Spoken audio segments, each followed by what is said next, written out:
circular curve and from circular curve to tangent. Easy? Yeah, sure. If this was my baby, I'd damn well better know its personality traits. I was out with the surveyors. I was out with the construction gang.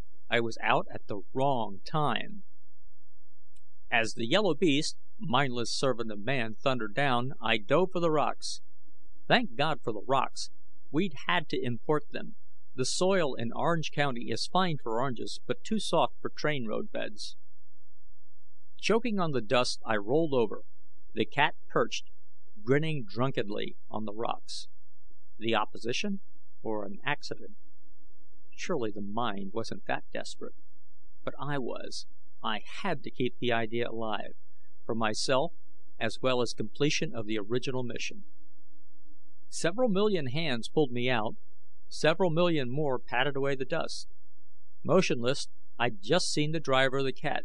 Seen him, and was sorry. He stood tall but hunched over, gaunt with pasty skin, vapid eyes, and a kind of yellow, nondescript hair. It wasn't the physical characteristics, very similar to mine, that bothered me.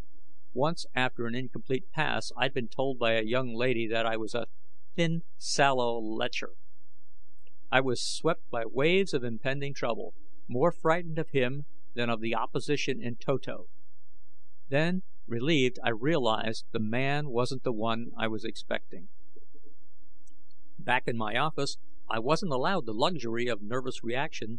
Our spacesuit man wanted an okay on design changes. Changes? What changes? Oh, yes, go ahead. A materials man wanted to know about weight.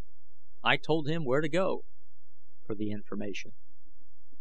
A written progress report from the GG briefly, sardonically said, "All the talk about increased costs and lowered budget has decided us to ask if any aircraft, missile, or AEC groups have come up with anti-gravity. It'd be a lot simpler that way. Love and kisses." I shrugged, wrote them a memo to take a week off for fishing, quenching, or reading Van S. on the Pleistocene stratigraphy of Java.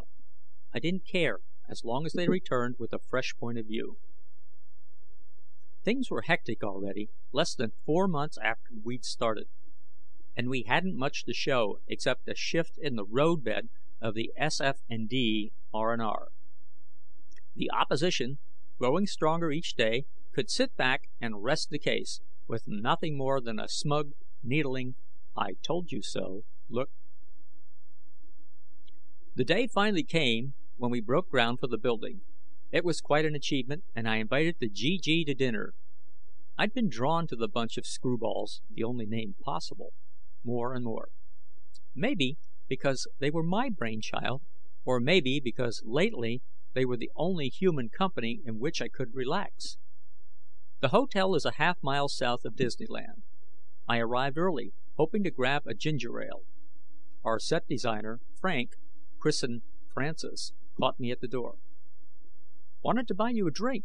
This is the first time we've met socially." That was true. It was equally true something bothered her. Damn it. Trapped I'd have to drink. We ordered, and I mulled it over.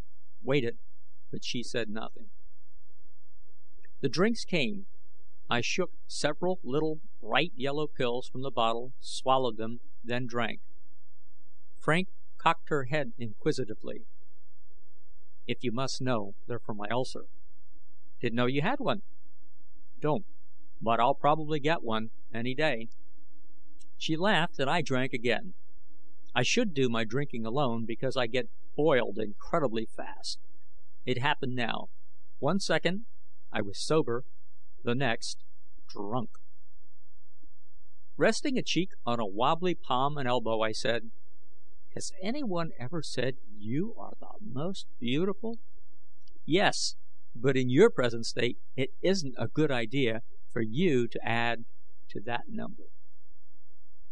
I shifted to the other forearm. "Frank, things might be different if I were a thin, sallow lecher." "What a nice compliment." "Uh-huh. Especially since I work for you, nominally, anyway." "Uh-huh.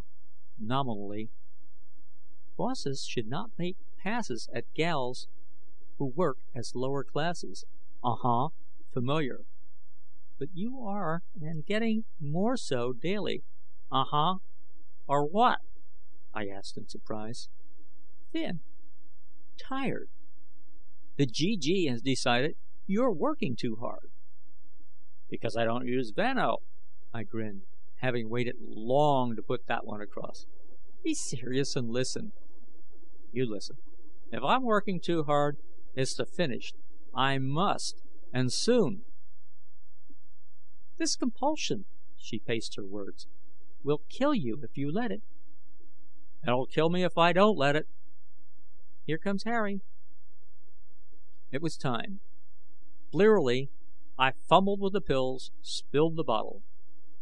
Frank helped me gather them up as Harry arrived. He said, a look of worry on his gaunt gray features, "The rest of us are waiting."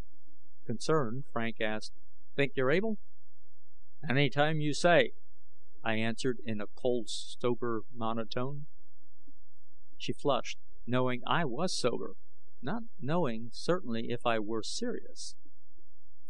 When we were seated, I said enthusiastically, "Chateaubriand tonight, gangsters." The GG did not react as expected. Dex, the electronics engineer, said quietly, "If it's steak when the ground is broken, what'll it be when the thing is finished?" "A feast for all the animals in the world, just like Suleiman bin Daud." This from the GG writer, Mel. Their faces showed the same thing that bothered Frank. Harry said, "We have something to do." "Well, do it." I tried weak joviality. "It can't be anything of earth-shaking gravity." Hazel, long since accepted as a GG member, replied, "It's just that we're resigned." "What?" "We've produced nothing in months of sustained effort. That's why we're resigning," Dex replied disgustedly. Frank touched my arm, said softly, "We've examined every angle. With the money available, it's just impossible to give a sensation of changed weight. And we know they've been pressuring you about us being on the payroll." "Wait," desperately. "If you pull out, everything will go. The opposition needs only something like this.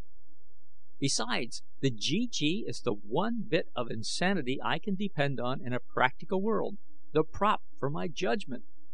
Harry, "Clouded judgment." Mel, "Expensive prop." Having grown used to their friendly insults, I sensed their resolution weakening, felt the pendulum swinging back. The waitress interrupted with news of an urgent phone call. It was the worst possible time for me to leave, and the news I got threw me. Feeling the weight of the world, I returned. "Can't be in two places at once," I said bitterly. "Go ahead without me. I'm leaving." "Wait a few minutes," Mel said between bites of steak. "We want to resign. Sit down." "Damn it, I can't. I spoke to the boss. I've pulled a boo-boo, but big." "What happened?" "Bonestell will do the backgrounds, but he has to know what rocks we're putting in the room." "What rocks are we? Anybody have an idea what the surface of Mars looks like?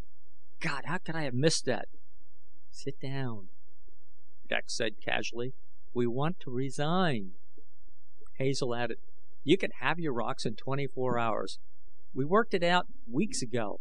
I did read Van Ez, and Harry has prospected, and Dex knows minerals, and Mel pushed his way through Tyrell's Principles of Petrology." "The science of rocks," Mel interrupted between bites of steak. "We got interested one day." Frank's pretty dark eyes danced. "We want to resign," Dex repeated casually. "So sit down." I sat. They began throwing the ball faster than I can catch. "No atmosphere on Mercury. Then no oxidation. I insist there'd be no straight metals. The asteroids? Ferromagnesium blocks of some kind. Any basalts around here? For Venus?